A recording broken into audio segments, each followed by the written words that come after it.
Welcome back to Touring the AFC South. I am your host, Mike Patton. And of course, for those that kind of pay attention to the podcast, they saw a couple months ago or about a month and a half ago, I was at the Black Sports Business Symposium. Well, I had the honor and privilege of meeting my next guest there and him actually having one of the best moments of the Black Sports Business Symposium. And I thought it was only right to bring him on the show. Mr. Chauncy Deion Sanders, how are you doing? Man, I'm doing amazing, man. I'm blessed beyond measure, and I'm enjoying my time out here during the summer. Since then, at the Black Sports Business Symposium, and now I'm out here in Los Angeles, and we're just getting to it. Staying busy. Well, I do have to ask you before we're going to have to back up just a little bit. Okay, okay. The Black Sports Business Symposium, man. Got to ask, how did you enjoy just that moment that so many Black people Oh in my God, media and everything, all in one place, all there to learn, all man, trying to get ahead in their respective fields? man, it was just amazing. I like to tell Kevin and Mr. Gibson, I appreciate them so much for putting that together, and along with Mr. Steve Weiss as well, and the vibes and the culture was like on full throttle there. None like I've ever seen before. And just having the pleasure to meet so many people that I aspire to be like or be around in this business of sports was just something to behold. Just being able to pick their minds on things and just to hear their great stories on their pathway to getting to where they are now and where they are exactly in their careers and the ins and outs of the business. It was amazing. And just having the pleasure to meet so many people that are like myself, that are hungry, that are goal driven, oriented, and looking to, like you said, get ahead in life and get a career into this business was amazing. And just the free game you got at this symposium was just something that won't be able to be duplicated. I mean, you get Essence Fest and there's other events, don't get me wrong, Revolt Summit, but not free like that event was. That was something to behold, and just to be a part of it and to have a story to tell from it was just amazing. And it was really a blessing. Well, you talked about people meeting and introductions, and you probably had the best introduction of the entire Black Sports Business I Symposium. don't know about that. I don't know about that one. I didn't say that. I didn't say that. I I don't know will. about all that. Well, I'm going to talk about it. It's the famous Deion Sanders moment. I'm pretty sure everyone has seen this. If they have not seen it, you need to go social media somewhere. It is out there. But Yeah. my guest definitely asked a question, and of course, Dion had a specific answer. You gave him your entire government name, Yeah. and he was like, "Hold on, what's going on? Do I know your mama?" And then it just spawned from there. Next thing you know, Yeah. you're on the stage, and they're all hugging, and I was like, "Wow, what just happened here?" I mean, can you Yeah. kind of describe or take us through that moment or that those series of moments? Man, oh man. So I'm gonna have to backtrack months ago. So I'm gonna have to backtrack in October. I think it was the second week of October, homecoming week, Alabama A&M versus Jackson State. Supposedly the game of the year, arguably one of the greatest homecoming classics it was supposed to be that ever has been. And A&M's head coach Connell Maynard makes a statement prior to the game about the scooter that head coach Deion Sanders was going around in due to his surgery. And boy, did it lit a fire in that Jackson State team as the game was out of hand really early. Immediately, it was a statement game for the Tigers. And honestly, I think it was the game that they needed to truly go on to win the SWAC championship. I think the winner of that game would have went on to win the SWAC championship, despite what was going on in the opposite division of the SWAC. And so I already had on deck that I was going to, go over and get some questions from Jackson, whether it was from Shador and many others, James Houston. And I was going, of course, was going to have to talk to coach. It's only right. But he was so fired up at the time, man, that it was kind of hard to get to him and just, just uh, chat and talk about the situation and who I was. So it was a little difficult. So now we fast forward into the symposium, and me being me, I'm never afraid to ask anyone a question. I'm always curious.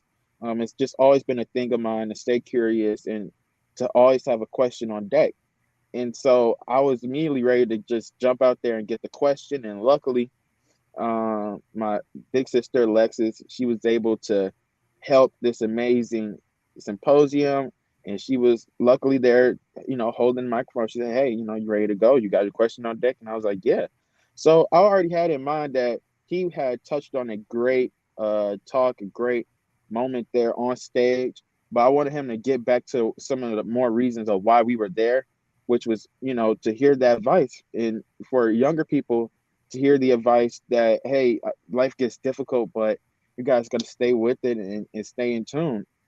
And so I finally get the microphone, and without hesitancy, I just knew, hey, this is the perfect time to say who you are. My father growing up was a Cowboys fan. Don't know why. Like I said, Stephen A. hated it. I had a couple moments with Stephen A. Prior to this symposium, as I shadowed his radio show at the time. And when I told him my full name, he was like, "What? Who? Oh no, tell your father I can't stand him." So, but anyways, back into the question. I go in to say, hey, my name is Chauncy Deion Sanders, and he goes, whoa, whoa, whoa, whoa, whoa, you're not gonna go just blow over this, because of course I knew he wasn't gonna touch on, oh yeah, he goes to Alabama A&M, but he touched for sure on that who I was. So he was like, what's your name again? I said, Chauncy Deion Sanders. He said, oh, okay, you know what? Come on stage. Come up here, man. Give me some love. So that it just went into this beautiful moment on stage, and just having that moment. And I even recognized it at the time on how great of a moment it was until I got the pic. Someone sent a picture to my parents, and now they're hitting the family group chat saying, how did this even come about? What's going on? Because sometimes I just do, I think it's better to do that sometimes than to discuss what's going on or what you're about to do, because then, things can be added, pressure can be added, or who knows, but I just went, and I'm more of a do person. So I just did it, and out of nowhere, I'm just getting all these mass texts and videos are coming up. I saw a TikTok that came up from it, and it was just an amazing experience, man. Just being able to sit there with your half namesake, such as Dion, and have that moment on stage, and to see many people maybe get some advice that they may have needed. There's a lot of college graduates right now that aren't going into their career field once they graduate.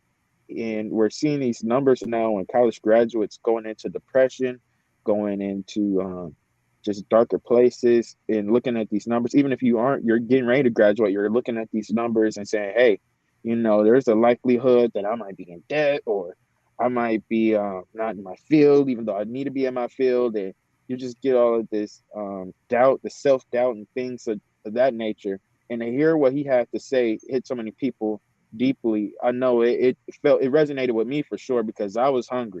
I was ready to get out there and just keep going and have another notch, another gear to shift into once I heard his speech.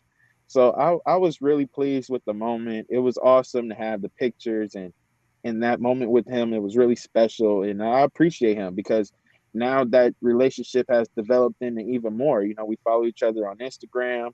We DM back and forth here and there. His birthday was yesterday. I had a chance to say, happy birthday. And we had a nice response there. And then he's also been able to give me advice post that symposium moment.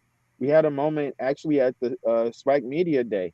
And there was a last question. Someone needed a last question. There was a last question. And of course, he saw me out there, and he's like, what are you doing out here? And he points me out, and I'm able to get the last question in during his media moment. So that was awesome. Just having that relationship develop now has been really special. And I've leaned into him a little more on the advice, and he's given me some really great advice, and I really appreciate it for him. That sounds great, man. And definitely how one moment can actually turn or change or alter a situation, man. It's definitely a special moment, not only for you, but for those that are watching and aspire to do great things. And that one moment can take you to another level. Now, we're gonna go back just a little bit. Okay. Of course, we kind of went a little bit to the future, but we're gonna go back to the beginnings. The beginnings of Chauncy Deion Sanders. Whew. Yeah. Now, Where did the inspiration come from of you wanting to get into, doing play-by-play reporter things? Where did that come from? Man, it's crazy that I've never looked back this far into the beginning like this ever. No one's ever asked me that question either. And it started, I want to say, at the age of 17. So I'll take you all the way back, October 18th, I want to say, 2017. The Cleveland Cavaliers had just won an NBA championship, 3-1 deficit. We already know the story. And the Cleveland Indians were so happily, at the time, the Cleveland Indians, now Guardians, were so happily at the same time of the opening day ring ceremony having game one of the World Series. So it was on that specific day that ESPN decided we're going to have First Take on the road in Cleveland, Ohio. And we're going to have Stephen A out there, and he's going to speak, and he'll go live, and you'll have the fans' reaction and things of that nature. And growing up, I've always been a First Take fan. I was a fan before it was even First Take, between Cold Pizza with Jay Crawford, who's Ohio native, of course, and then it fast forward into First and 10, and then First Take. I always was a fan of it. Rather, when as a very young child, I've always been a fan of First Take in the Herd with Colin Cowherd, whether it was on Fox Sports or ESPN, his prior term there. So, to the story, I somehow, some way convinced my mom. When I heard the news, when I saw it on Twitter, I said, I got to be there. I got to be there for this. I got to witness, how does he do it, And I convinced my mom, who is an educator, so it was no way on God's green earth I would have been able to skip school. Skip school at the time at 17? No way. But I was able to convince her, hey, I'm going to see Stephen A. and First Take. They're live. Why not? I want to do it. This is what I got to do. I have to be there for this, right? And so I wasn't expecting her to say, you know what, go ahead. All right. But she did. Somehow, some way. It was a lucky day. Somewhere, somehow, I don't know if it was raining dimes or nickels or some impossible way, but she gave me the green light, and I skipped school. So I skipped school over into this vegan bar that it was at towards the west side of town, and it was my first time taking like a rapid or a transit system, like a train, and I took it. I was just doing whatever I could to get there. So I finally get there, and it's towards the show, and in between the live First Take sessions, there'll be like prize giveaways, quick quizzes on who do you know the best of Cleveland athletes or whatever athletes they're in the destination. And then of course you interact if they want you to, or if they're okay with it, they'll interact with you. So Stephen A finally has a Q&A, and people are asking Ohio State football questions at the time, and Cleveland Cavs questions, and who does he think is going to win the World Series and what games. And honestly, when I finally got the microphone, it felt like it was the similar way into this Black Sports Business Symposium. I found my way to the microphone, and here I am at 17 years old, and I finally get my question on, how did you get started into this business? How did you know this is what you want to do? And then what did you major in college? Because I had no clue what I was going to major in college, but I knew somehow, some way, I had to find myself in front of a microphone. I love sports too much. I've always had a passion of growing up with sports, and I couldn't imagine myself living without sports. So I finally get the question off, and he goes into it, really deep. And it felt like the entire bar, which was just maxed out with people, fans of the show, fans of the sports, were just all there present. Even there were a couple of talents there, a couple of players from like the Tampa Bay Rays, and I forgot the other player that was also there, and the champion at the time, Stipe Miocic from UFC. He was there.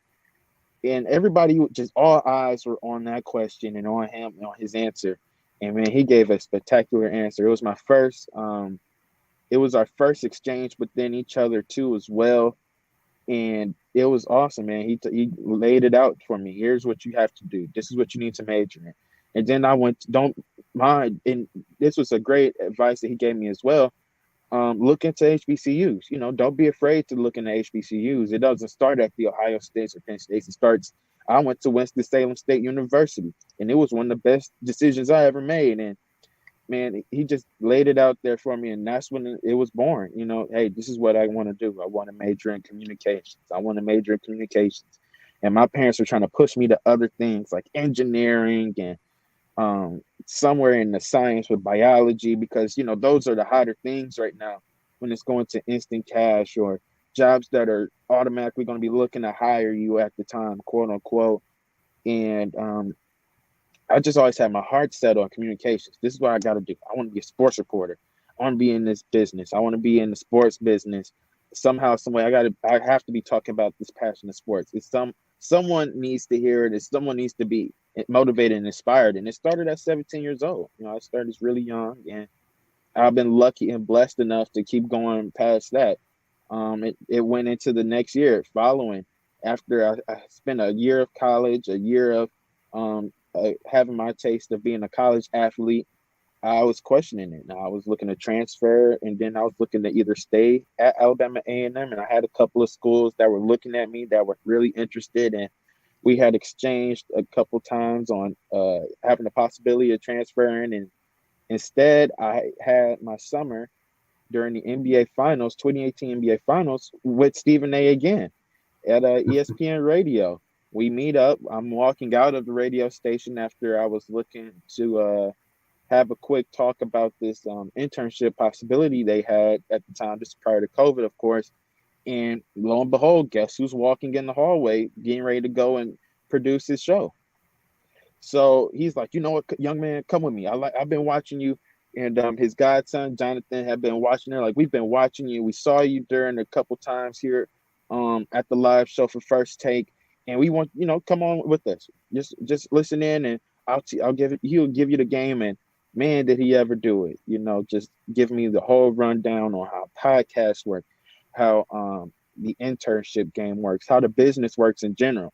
Now, I got a lot of things, and I still hold it to this day. The first thing he ever told me during that time of shadowing him was, if you're going to be lazy, quit. If you're going to be lazy, quit in this business, because it's too many people like yourself and I that are in this business, and that set a bad tone for the rest of us.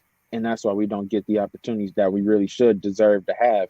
And it's because people like us who are lazy in this business and we don't quit, and then all of a sudden there's a bad reputation that comes behind all of us as people. So that it resonated with me so much, I hold it to this day, man. And that's how I really got started into this business. Just trying not to be lazy. I hear you there. That's definitely definitely an interesting story with all the points of reference and the different people. And of course, the city of Cleveland. Who would think the city of Cleveland would be involved in how you became a play-by-play and a sports reporter as Born well? and raised. Yes, sir. Now, I will say this. Of course, you're far from Cleveland at this point right now. Your current position. You're currently out at training camp with the Los Angeles Rams. I got to ask, how are things going out there at training camp? Oh man, things are amazing. As it's my first camp, there's a lot of learning curves, of course. It's just little things such as like the sun. I was never used to the California sun. I've only been out here once prior to, and that was about give or take 6 years ago to this exact day. But the sun definitely gave me that California welcome. If you guys can't see, please excuse. I got a little bit of a sunburn around the eyes and the face, and it's starting to scar up. But everything is really going well. Just being able to be out here, thanks to Kevin DeMoff and Jory Hirsch and the rest of the amazing Los Angeles Rams crew, has been a highlight of my career so far. Being able to learn from people like J.B. Long and Erica Tamposi, or Ricky Hollywood, if you will, has just been amazing. And just being able to pick people's minds, whether they are on-air talent or not, just being content crew, or just being people that are around daily around camp, just being able to pick their minds on the day-to-day duties and how things work here with this championship staff and this championship organization has just been amazing. Being in the same hotel as them as well as the team, as seeing these guys like Sean McVay and Les Snead doing their daily duties, witnessing them, how they carry themselves as leaders, being up early in the morning before everyone else, Watching leaders like Bobby Wagner and Aaron Donald and Matthew Stafford, which I will give a fun fact. He does not like to be called Matt. He likes Matthew. It's just been amazing to be able to witness those guys do their daily duties and see how they have this championship mindset and look to run it back. One thing I asked Deion Sanders prior to getting out here was, what should I look for in training camp with champions? Because, he has prior experience of being a champion and having to try to have that mindset of trying to run it back. And he said, look for their whys. What are their whys in this business? And that was something that I've been looking at a lot during this time of camp. And these guys are hungry, man. They're doing it for more than just the check, and they're doing it more than just for their legacies. They're doing it because they truly love this game. And they truly have a passion for this game. And you really get to see that on a daily basis from those guys specifically. And then I'm also looking at the younger guys that are like me, that this is their first camp. The Kobe Durant, he's a HBCU guy as well. And we've been able to chat a little bit and have a little back and forth about who's the real Bulldog and who's not. I have the little bragging rights, if I say so myself, because A&M beat them twice prior to him coming over to the Rams. So it's been a really good one. It's been really fun, and I'm looking forward to continuing on learning here from the Rams as their on-air talent intern, and I'm looking forward to preseason for sure and seeing what's in store there as well. All right. So I got to ask, and we were talking about it, I guess, previously before we got started. Yeah. Your biggest wow moment, and I know it has to be involved in that celebrity game you were talking about.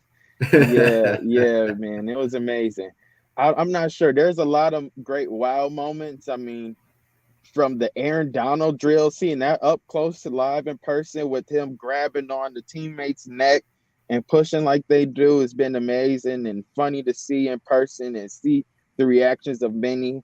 Watching Jalen Ramsey go about his business has been a wild moment as well. And seeing Cooper Kupp do what he does as well has been like just like it's nothing I can even put into words. Just the guy he is off the field, but who he is on the field as well, making these amazing plays in camp. It's just so many different moments, just been so amazing. It's hard to put one as the top over the other. But Celebrity Game was amazing. Seeing people out there do what they do and having a great time between Team Aaron Donald and Team Jalen Ramsey, and seeing a little friendly back and forth between each other has been great as well. Watching the celebrities try to show off whatever athletic ability they may have or have not was great as well too. And it was just a really good moment, really fun moment. And of course, there was a couple people out there as well that were like, "Hey, that's Deion Sanders," jokingly, but it was awesome. It was a great moment. It was a great moment. Sounds good. Now, of course, this is the Touring the AFC South show, and we do have to dabble a little bit into the AFC South. That's right. I'm based in Huntsville. That's right. I'm not too far from Nashville. First thing we got to talk about is the Tennessee Titans, of course. They did come to LA and beat the Rams, by the way. But they did. Of course, they lost AJ Brown this offseason. Henry's back, but he's not necessarily he's coming back off of injury, and some people are doubting him. And of course, Tannehill, we saw what happened in the the Cincinnati Bengals game. Mm-hmm. So, from an outside perspective, I mean, do you think they can still win the division, or are you in the camp of I don't know about this team this year? I think they still have a chance in this division. Division isn't too far off. There's obviously still a big difference between themselves, the top dogs, and it's really a top-heavy division when you look at it between themselves and the Colts. It'll be a nice back and forth again about who'll be 1 or 2 in the division. But don't get me wrong here, Jacksonville will not be one to be slept on this year. It won't be a cupcake walk anymore as it has in the prior couple years that Tennessee has been great. So that'll be something to keep an eye on. Houston won't be that easy, but Houston is still in this rebuilding state. So the division is still maybe a 1 or 2 team race technically, unless Jacksonville really has this huge turnaround, which none of us will really be surprised with the Super Bowl champion coach like Doug has been in his prior years with Philly. So I think Tennessee has a chance. I think they are ready to move in the next direction if this thing goes left with Ryan. I think the expectations will still be high. Despite losing AJ, they still have a chance, and they'll have a chance to win that division and maybe make some noise in the playoffs again. But it's going to come down to November. Everything will come down to November for this team. The schedule has a couple of tough games, a couple of tests early on, but they'll have their real games in November and December. That's when this division will start to form itself again outside of the bottom two teams, whether it's Houston and Jacksonville, however they like to fall away. The top two teams will really have to start focusing in November. Gotcha. Okay. Now, of For sure. course, you did speak of the Colts. And Mm-hmm. of course, they're on their fifth quarterback in 5 years. Of course, if those that don't know, that would be Tough. Andrew Luck, that would be Jacoby Brissett, Mm-hmm. that would be Philip Rivers, it'd be Carson Wentz, and now they have Matt Ryan. Now, a lot of people like to think that Matt Ryan is the key to the Colts winning this division and potentially being a contender for the Super Bowl. Mm-hmm. Do you believe that, or are you not so sure just yet? I think this AFC is just a gauntlet right now. It's like, goodness gracious. Just as you see one quarterback from the Colts leave and Philip Rivers, and then there's that Carson Wentz era, which I didn't even like to even try to actually mention just now, but it's a totally on an accident. But hey, why not take a dig at the Colts? They had that era that didn't work, and it's tough replacing a great quarterback like Andrew Luck for one. We see it in many cases. We may be seeing it in New England. There's some difficulties going out there. We saw it in Denver prior to Russell Wilson getting there. Look how many quarterbacks they had went through after Peyton Manning era was over. So it's just difficult as organization to find that quarterback. The tier is very short for Super Bowl winning quarterbacks. It's maybe 8 quarterbacks right now in this league that can get you there to the Super Bowl, and that's being generous. So I think they'll have a chance this year. I think that if they win the division, of course, they'll have a chance to make noise. Jonathan Taylor is going to be nothing short but amazing. I think he'll do great things again. If he's not up there in the top 3 rushing leaders, it'll be a surprise. I think that their wide receiving course came a long way. They've got healthier now, and they'll be something to behold as well. They'll be one of the, maybe if they're not the best wide receiving core in that division. So they'll be back in the business. They'll be back again, and hopefully these things can ride out, and we'll see where they go from here. They're going to be a tough team, but that conference as a whole just has so many different teams and so many great rosters on that side. It's going to be really difficult for them to try to get in that playoff spot if they don't win the division. You got Cleveland, you got Baltimore, Cincinnati. Can't leave Pittsburgh out in that AFC North division. It's within itself. Then you have the AFC West now with Vegas, with Denver, with Kansas City, and then also the Chargers. So you have those 2 divisions alone that have every single team in that division can be a Super Bowl contender or a playoff contender, let alone. And then you go into the AFC East, and you got Miami maybe looking to make noise this year with Tyreek and Waddle as a duo. You have New England, who you can't put much past, despite whatever the rumors are coming out with who's going to be calling what. And then you also have Buffalo. Can't sleep on Buffalo. So this conference is going to be really, really difficult if you don't win your division to try to crack into the playoffs. Definitely, definitely. I will say this. I will give you a little pushback when it comes to the best wide receiving core. I would say the Titans would probably have a better wide receiving I'm core not than sure, the man. Colts. Right? There's a lot of Here's why I say. Mhm. You have Michael Pittman Jr., which of course, if you could put all the receivers together, he's probably the better and more experienced wide receiver. Well, the healthier wide receiver in terms of all of them in that aspect. But you also with the Titans, you have Robert Woods, you have Treylon Burks, you have Nick Westbrook-Ikhine, you have Kyle Phillips. They have a few other different guys that they have. The 1 through There's 6, a I lot would of say pieces. probably the Titans are a little stronger in my opinion. But You hey, might that's have a either point here or there, there. but here or there. But I also see these guys outside of Michael Pittman, you got to look at Paris Campbell coming back as well. That's a lot of speed coming back onto that team. And that was something they've been missing in the prior 2 seasons, that he hasn't really been able to get his footing as he's been because of how severe that injury was. Now, it's going to be something to see if that speed is there or not. But if it is, good luck. That team is coming together now. And with the quarterback like Matt Ryan being able to put the ball in their hands when it needs to be, good luck. It could be something this year. We'll see what happens. But yeah, definitely health has to be on Paris' side because it surely hasn't been throughout the rest of his career so far. Now, of course, we're going to talk a little bit about the Texans and the Jaguars. We're not going to spend too much time here. Okay. But as far as the Texans and the Jaguars, I mean, both teams, and I believe you already talked about it, but both teams are kind of trying to find their way from the bottom up. To me, I believe with the talents of Trayvon Walker, Zay Jones, Christian Kirk they brought in, Oluquan from Atlanta to play linebacker. You got a lot of talent that they brought in. I mean, Darius Williams, you brought in a cornerback from Rams to play for his hometown team. I mean, that defense could be pretty scary potentially with a Trayvon Walker and a Josh Allen on the outside, Oluquan on the inside, and I mean, potentially a little something from Jacksonville. It's gonna come down to that scheduling. It's not the nicest for them. And then also they're just missing a few pieces. They're a few pieces away from it. I don't think that this year won't necessarily be a great one for them, but I think that it'll have a lot of learning lessons for them, and it'll have a lot that they could take away from it this year, and maybe they could build that into something even better next year. They're still developing team, and having the talents of Trevor Lawrence also doesn't hurt at quarterback.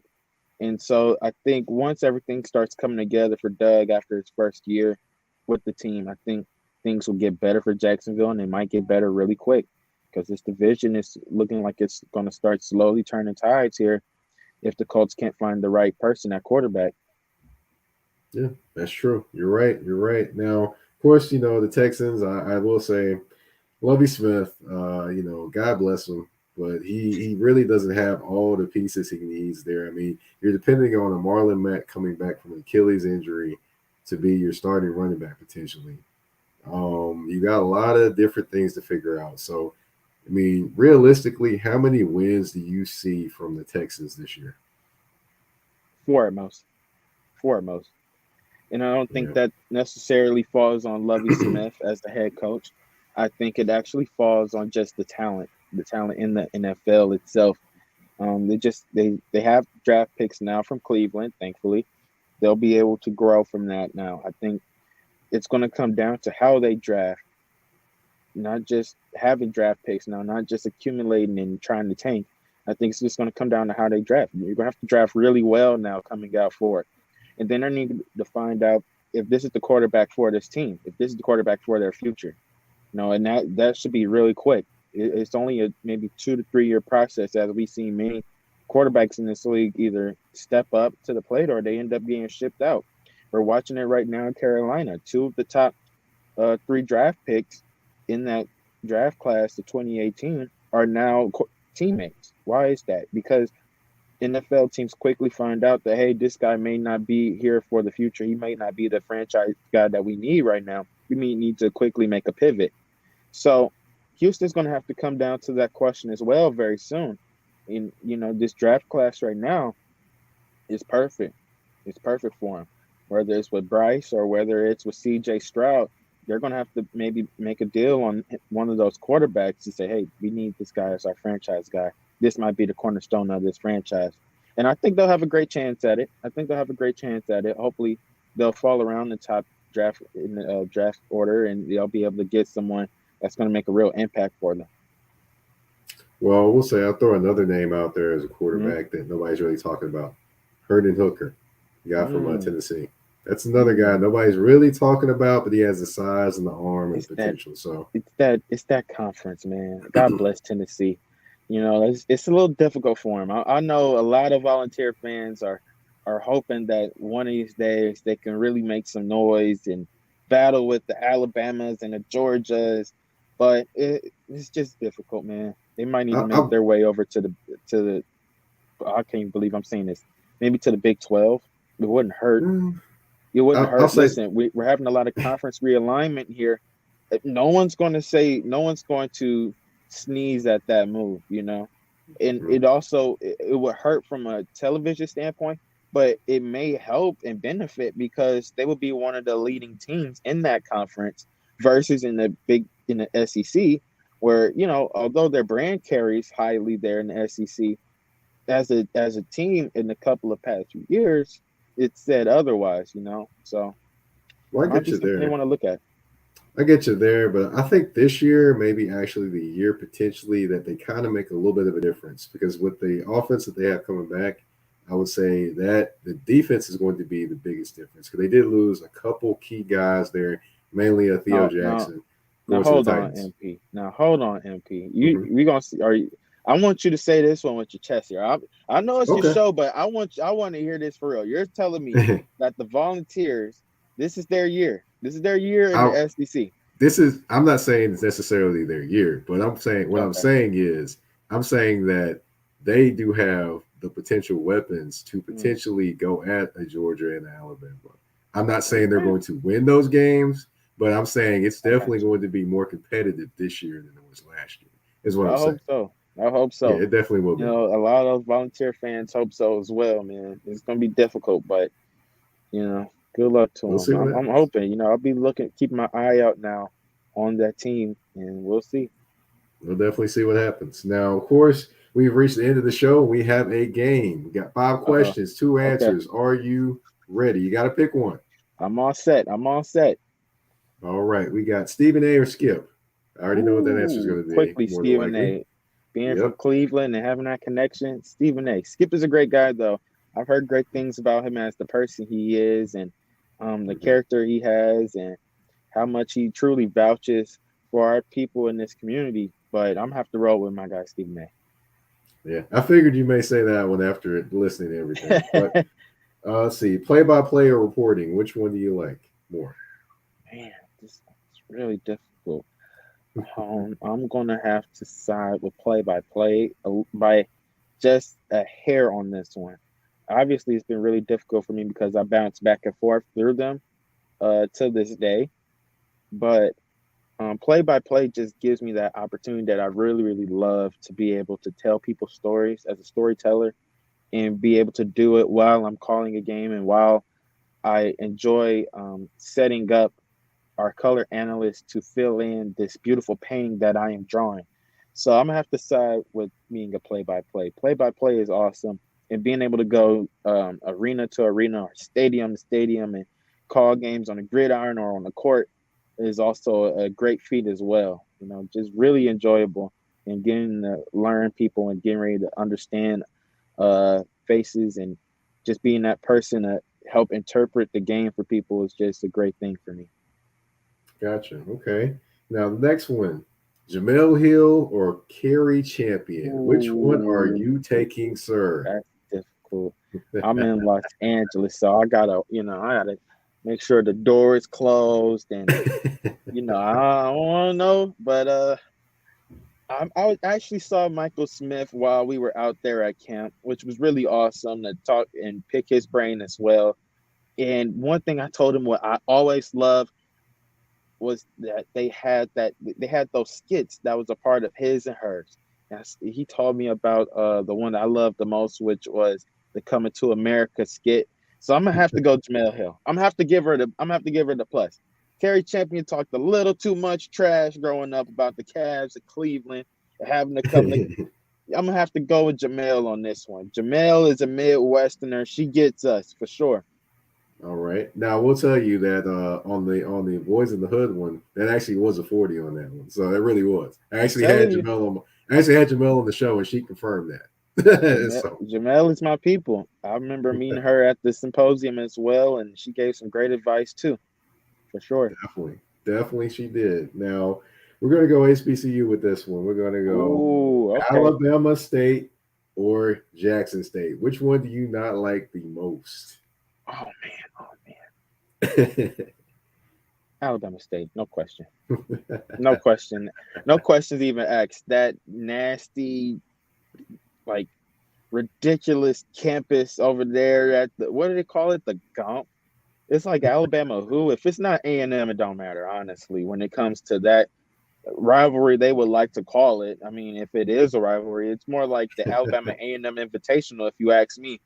But I'm gonna have to go Alabama State on that one. Can't stand them. They talk too much. They think everything they do is great, even though nothing they do is even close to being subpar.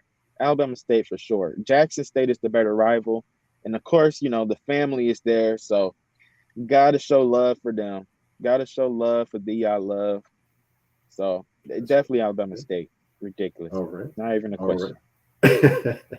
I figured you may say that, but let's see. Football or basketball is the last one. Which Oh one? If you had to man, that pick, one's you had to call difficult. one. Which would Yikes. you call That more? one is difficult, man. That one's difficult. There's a lot of plus and minuses to both of them.